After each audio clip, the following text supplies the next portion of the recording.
नमस्कार दोस्तों। तो आज हम शुरू करने जा रहे हैं ऋतुचर्या अध्याय का, जो कि शुश्रु संहिता का छठा अध्याय है, उसका बी पार्ट। हमने काफ़ी सारी शॉर्ट चीज़ें जो हैं और जो भी टेबल्स जो बननी थी, वो सारी चीज़ें हमने पहले पार्ट में पढ़ ली थी। और अब हम शुरू करने जा रहे हैं सेकंड पार्ट इसका। और तो आ जाते हैं अंबिका दत्त वाली बुक से, शुश्रु संहिता की। वो अंबिका दत्त त्रिपाठी की अंबिका दत्त की बुक है। उसके 29 नंबर पेज पे 29 नंबर पेज पे जो सबसे पहले जो श्लोका दे रखा है, श्लोका नंबर 11। 29 नंबर पेज पे श्लोका नंबर 11। इसमें वर्षा ऋतु में जो औषधियां होती है ना, उसके बारे में बता रखा है। वर्षा ऋतु में जो पहले वर्षा ऋतु के बारे में बता रखा है। वर्षा ऋतु में जो औषधियां होती है ना, वो बहुत ही तरुण होती है, नई नई होती है। और तरुण होने से वो अल्पवीर्य वाली होती हैं। तो ये लाइन इसकी इंपॉर्टेंट है। श्लोका में देखिए, तत्र वर्षा स्व औषधय तरुणयो अल्पवीर्यो अल्पवीर्या।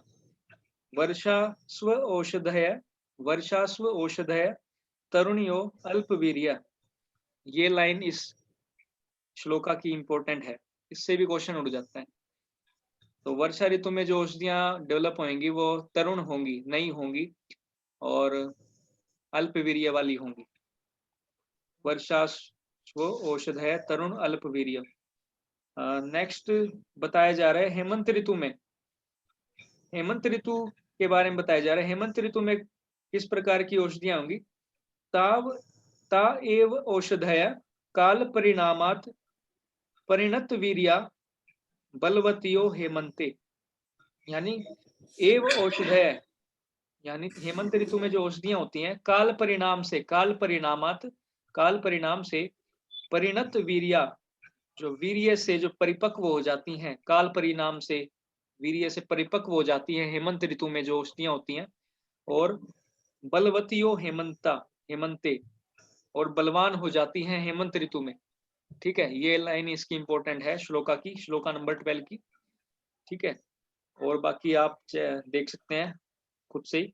और फिर हम, क्योंकि हम एआई पीजीटी की तैयारी कर रहे हैं इस वीडियो लेक्चर के थ्रू, तो हम इम्पोर्टेंट जो भी लाइनें हैं उन सबको टुगेदर, उन सबको इकट्ठा करके हम थोड़ा सा याद रखेंगे। और आवाज नहीं आ रही। आ रही है? अब आ रही है? वॉइस नहीं आ रही। वॉइस नहीं आ रही? दोबारा शुरू करें क्या? नेट थोड़ा दूसरा चलाता हूँ। वीडियो को दोबारा शुरू करें?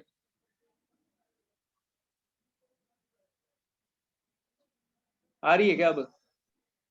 हाँ भाभी। ये थोड़ा नेटवर्क इशू था, सॉरी। ठीक है, नेक्स्ट बात की। नेक्स्ट इसमें next number shloka, shloka number 13 में ग्रीष्म ऋतु के बारे में बताया जा रहा है। हेमंत ऋतु हो गया। हेमंत ऋतु में जो औषधियां होती हैं, है? हाँ हो गया, हो गया। फिर ग्रीष्म ऋतु में काल बताया जा रहा परिणाम है। से परिपक्व हो जाती हैं और बलवान हो जाती हैं। हाँ हाँ। और फिर ग्रीष्म ऋतु में, ग्रीष्म ऋतु के बारे में बताया जा रहा है। ता एव औषधयो, ता एव औषधयो निधागे निधागे निधागे, यानी ये ग्रीष्म ऋतु का पर्याय है निधागे। ठीक है, निधागे, निधाग, निदाग, निदाग जो है ग्रीष्म ऋतु का पर्याय होता है। निसार निसारा रुक्षा अतिमात्रम लगवयो, निसारा रुक्षा अतिमात्रम लगवयो। यानी जो ग्रीष्म ऋतु में हमें जो औषधियां मिलेंगी वो निसार होंगी, रुक्ष होंगी, और अति मात्रा में लघु होंगी, लघवयो, लघु। ठीक है, निसार, रुक्षा, अति मात्रा और लघवयो, ये इस लाइन इसकी इंपॉर्टेंट है। और फिर नेक्स्ट पेज नंबर पे आ जाते हैं। नेक्स्ट पेज नंबर पे जो पेज नंबर 30 है, उस पे श्लोका नंबर 17 पे आ जाते हैं। श्लोका नंबर 17 पे जो अव्यापन ऋतुओं में जो औषधियां उत्पन्न होती है ना, और जिसमें जल भी अव्यापन रहता है, अर्थात अव्यापन का मीनिंग क्या है? दूषित। ठीक है, तो उनका उपयोग किसका क्षय करेगा? प्राण आयुर बल वीर्यो ओज ओजस कार्यो भवंती। ठीक है, जो प्राण, उनका उपयोग अव्यापन, ठीक है, जो अदूषित है, ठीक है, अव्यापन मीन्स अदूषित, सॉरी दूषित बोल दिया था शायद। ठीक है, उनका उपयोग प्राण आयु बल वीर्य ओज इन सब का वर्धक होता है।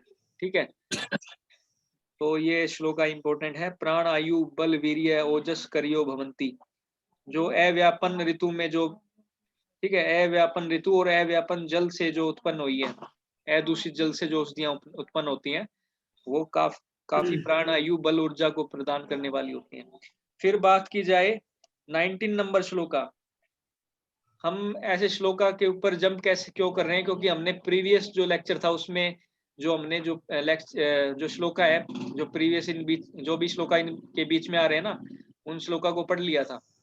ठीक है, प्रीवियस लेक्चर में हमने इनको टेबल फॉर्म में देख लिया था। ठीक है, इसी वजह से हम जंप कर रहे हैं नए। ठीक है, कुछ श्लोका छोड़ भी रहे हैं। फिर इसमें श्लोका नंबर 19 पे आ जाते हैं। तासाम उपयोगा द्विविध रोग प्रादुर्भावा, जो विकृत हुई उन औषधियां तथा जल का सेवन करेंगे ना, तो रोगों का प्रादुर्भाव होगा, रोग उत्पन्न होंगे।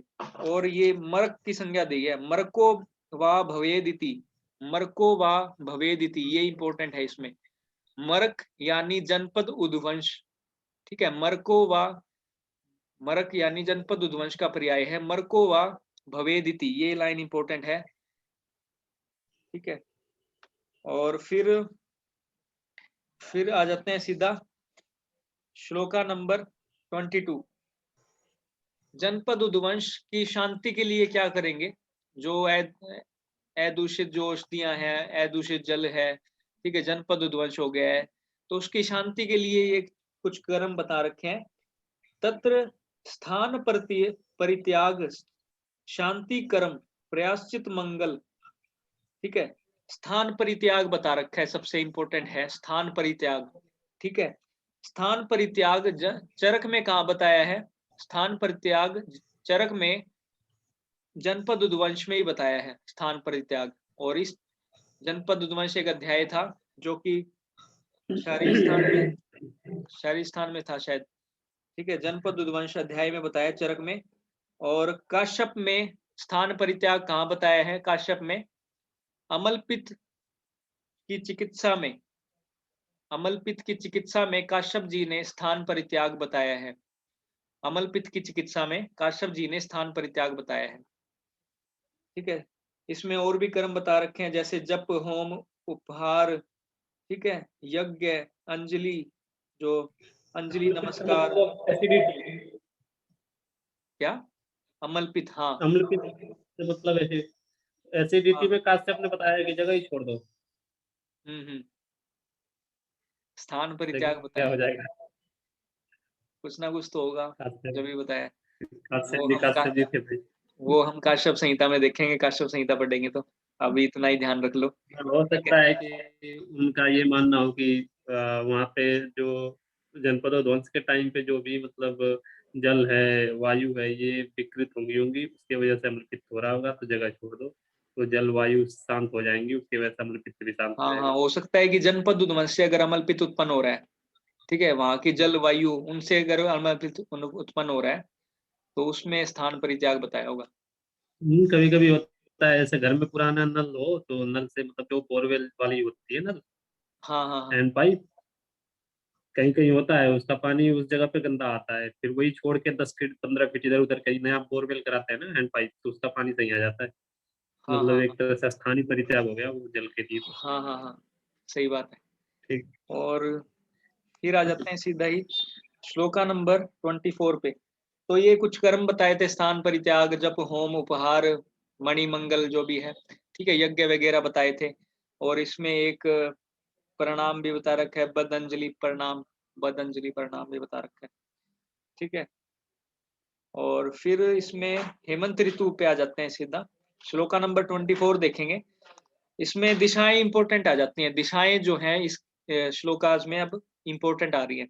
तो हेमंत ऋतु में उत्तर दिशा की ठंडी वायु चलती है। ठीक है, उत्तर दिशा में जैसे पहाड़ होते हैं ना, ठीक है, पहाड़ों से ही तो ठंडी हवा आएगी, तो उत्तर दिशा की ओर से वायु आती है हेमंत ऋतु से। ठीक है, तो इसमें श्लोका देखेंगे, श्लोका नंबर 24। वायुरुवा उत्तर है, वायुरुवा जो वायु है उत्तर, उत्तर से आती है। और शीता रजो धूम आकुला दिशा, जो दिशाएं हैं वो रज और धूम से, धुएं से आकुल रहती हैं। हेमंत दिशा में, हेमंत ऋतु में क्या होता है, जो फोग नहीं हो जाती, ठीक है, धुंध वगैरह पड़ जाती हैं, तो वो सब कुछ बता रखा है। ठीक है, और फिर इसमें ये लाइन इंपॉर्टेंट थी इस श्लोका की, वायुर्वा उत्तर है शीता शीतो रजो धूम आकुला दिशा, रजो धूम आकुला दिशा। फिर चन्न तुषार है, मेरा नाम आ गया ये तो। ठीक है, जो सूर्य है, ठीक है, वो तुषार से यानी हिम जो है, ठंडी चीजों से मतलब ढका रहता है वो जो है। ठीक है, वो सब जलाशय जो हैं वो बर्फ से ढके रहते हैं, वो नॉर्मल है, ये भी आप गैस कर सकते हैं, हेमंत ऋतु में जो जलाशय हैं वो बर्फ से ढके रहते हैं। ठीक है, फिर इसमें जो अ, वृक्ष कौन से होंगे, पुष्पित होंगे, रौद्र रौद्र प्रियंगु पुन्नागा पुष्पिता। ठीक है, रौद्र प्रियंगु पुनागा, इन सब में पुष्प आ जाते हैं हेमंत ऋतु में। तो ये लाइन इसकी इंपॉर्टेंट है, इस क्वेश्चन, इस लाइन से जो है क्वेश्चन उठ जाते हैं एआईएपीजीटी में। रौद्र प्रियंगु पुन्नागा पुष्पिता हिम साही साहवे। ठीक है, तो हो गया। फिर श्लोका नंबर 26, शिशिर। सर वॉइस नहीं आ रही थी आपकी। अब आ रही है?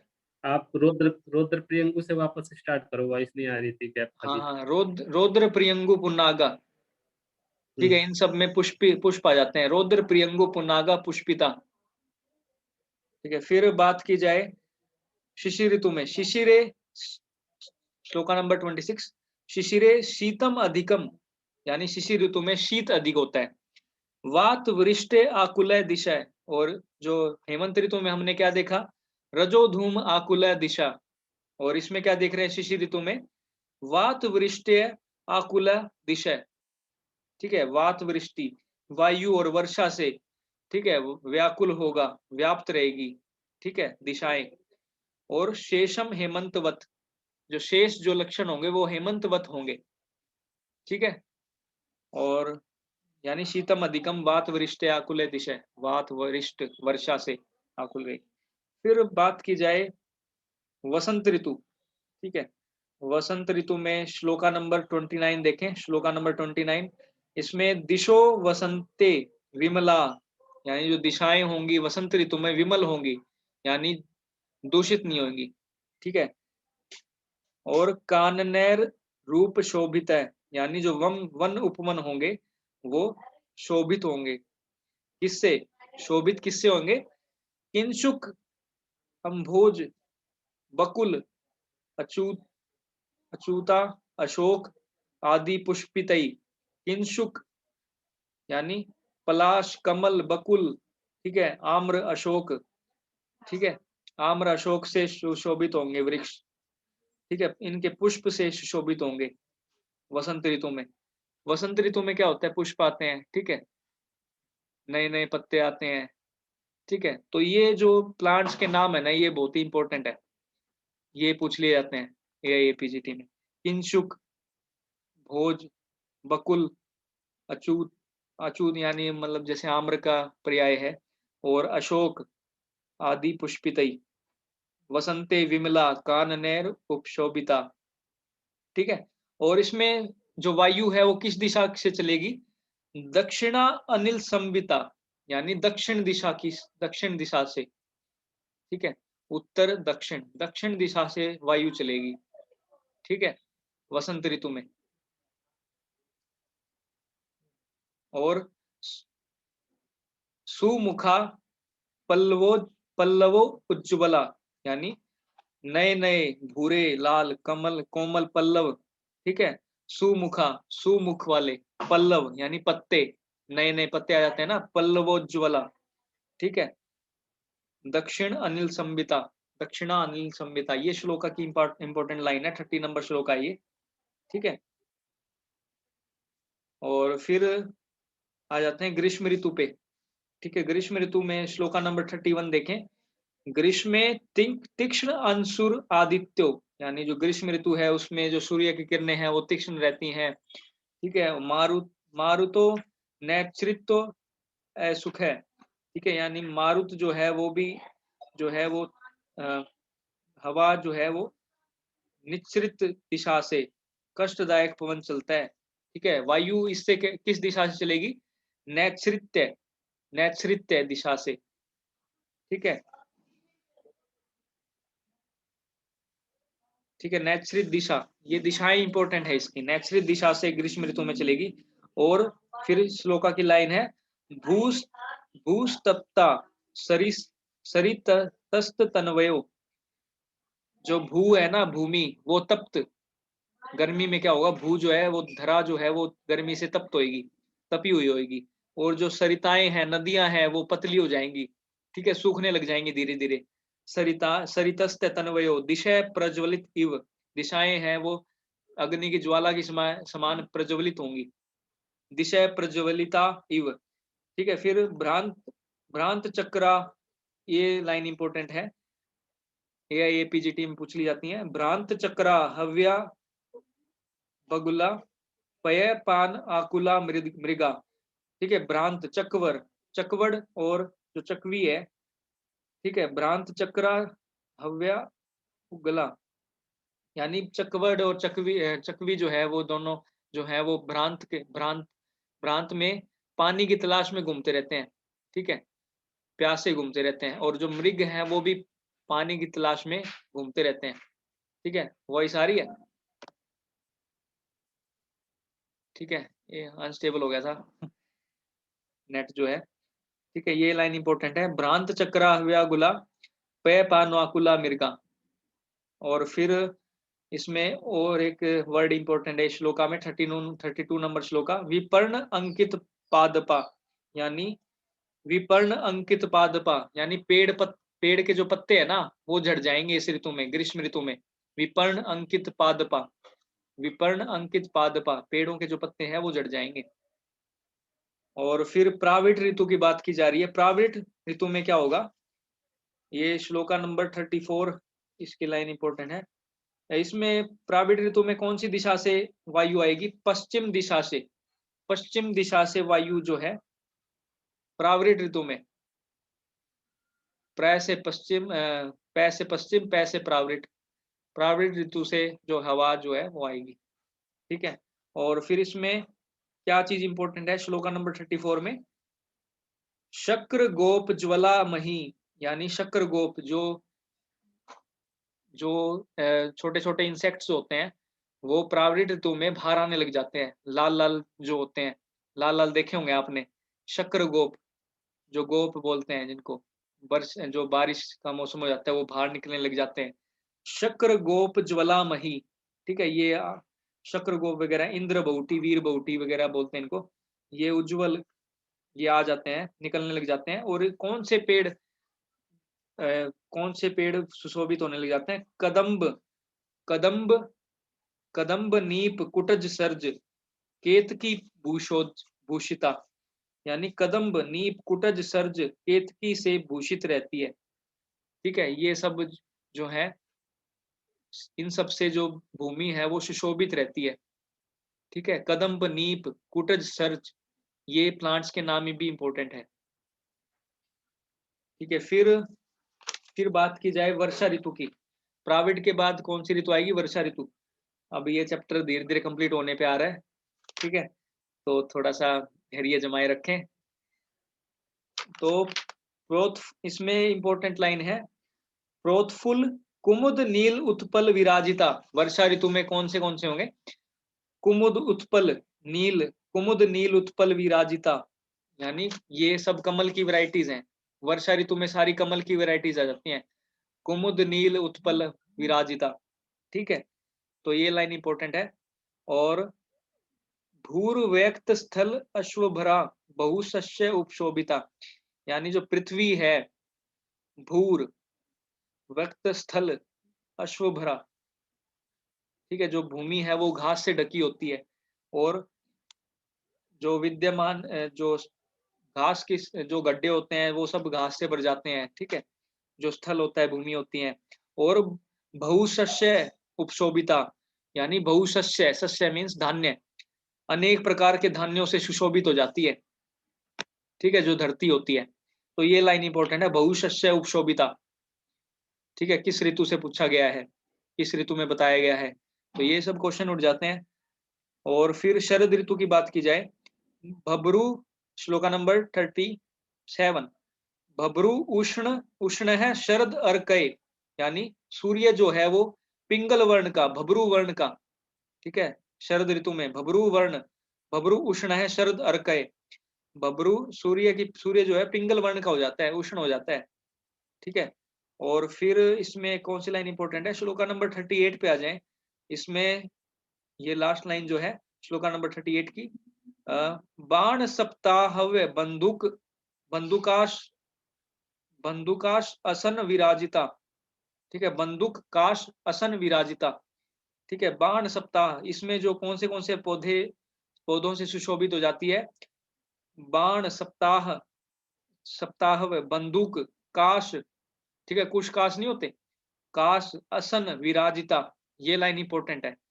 और एक चीज और लिख लो, ठीक है, बंदूक पुष्प किस ऋतु में बताया गया है, शरद ऋतु में, ठीक है। और बंदूकम जीवित, जीवित प्रतीकाशम, वॉइस नहीं आ रही, वॉइस।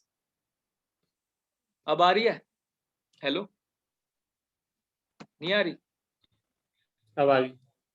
बंद, थोड़ा नेट अनस्टेबल हो जाता है।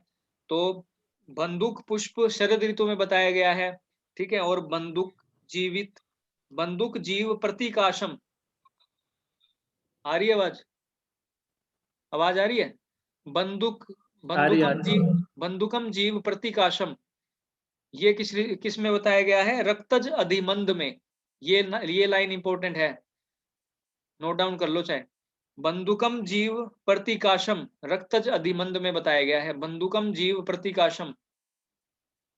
और बंदूक पुष्प शरद ऋतु में बताया गया है, ठीक है। और फिर हम इस चैप्टर के कंप्लीशन पे आ गए। और प्रावृत ऋतु का वर्णन जो है वो सुश्रुत संहिता में मिलता है, ठीक है, कुछ समरी सी है इसकी।